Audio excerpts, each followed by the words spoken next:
ओडिशार केवल मरुंट एतिक बेले जिते विधानसभा चलुची विधानसभा सरीगला आपण टीवी रे किए गोटे आप टीवी वाला अच्छा बंधु मान को पचारुची गोटे कौ दिन प्रचार कौ डेट्रे कर किए कौपाई मला ताकू जदि आत्महत्या कहे चाषी आत्महत्या आम ये तमिलनाडुर चाषी नुह आम चाषी होती स्वाभिमान चाषी।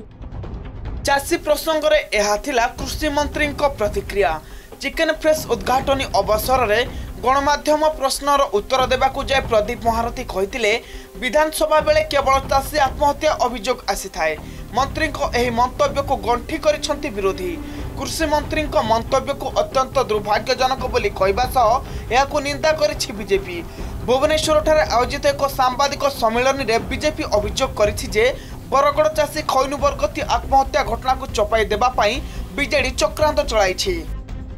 निजको चाषी घरर पुओ कही कृषि मंत्री निजर दायित्व को संपन्न न करी एभली कृषि कृषक समाज को ताच्छल्य करिबा एवं जो भली भाव में अहंकार प्रकाश करिसेंति ताको भारतीय जनता पार्टी तरफरु आमे दृढ़ निंदा करूछु। जेतेबेले स्टैंडिंग कमिटी रो रिपोर्ट आसी नाही गस्त करी नाही एवं माननीय मंत्री एभली जो विवृत्ति दैछंती जिलापाल मिथ्या तथ्य देथिले से कथा विधानसभा रे कहिले एबे स्टैंडिंग कमिटी रो रिपोर्ट को प्रभावित करिबा पाई एवं जिलापाल को रिपोर्ट को साब्यस्त करिबा पाई मंत्री एभली मंतव्य दैछंती यह दुर्भाग्यजनक एवं विधानसभा रो गारिमा को मध्य यह क्षुण्ण करुछि। तुरंत निस्वार्थ माननीय मंत्री क्षमा प्रार्थना करिबा कथा चाषी समाज रो स्वाभिमान प्रति यह आंच आसी। घटना बीजेपी सह स्वर मिलाई कांग्रेस कृषकों संपर्क में खोद कृषि मंत्री एपरी बयान अत्यंत निंदनीय बोली कहते कांग्रेस वरिष्ठ नेता सुरेश कुमार राउतराय। सेपटे किंतु एसबु चर्चा पाई गणमाध्यम उपरे बर्षिछंती कृषि मंत्री प्रदीप महारथी। तांको मंतव्य पछरे सेपरे किछि उद्देश्य नथिला। से निजे जणे चाषी परिवार लोक तेणु केबे भी से चाषी प्रति एपरी मंतव्य देबे नहीं।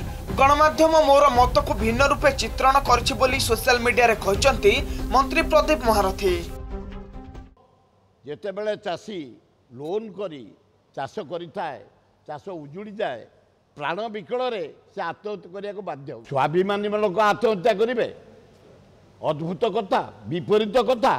स्वाभिमानी लोक भोक उपास रहिले मध्य आत्महत्या करिवे नहीं। विधानसभा जेते बेले कोनोसी अपमृत्यु घटे ताकू आपण माने बहुल भाव में प्रचार एवं प्रसार करते यही कथा को जदि कौन सी चैनल एपट सेपट कहे मु अत्यंत दुखित मर्माहत।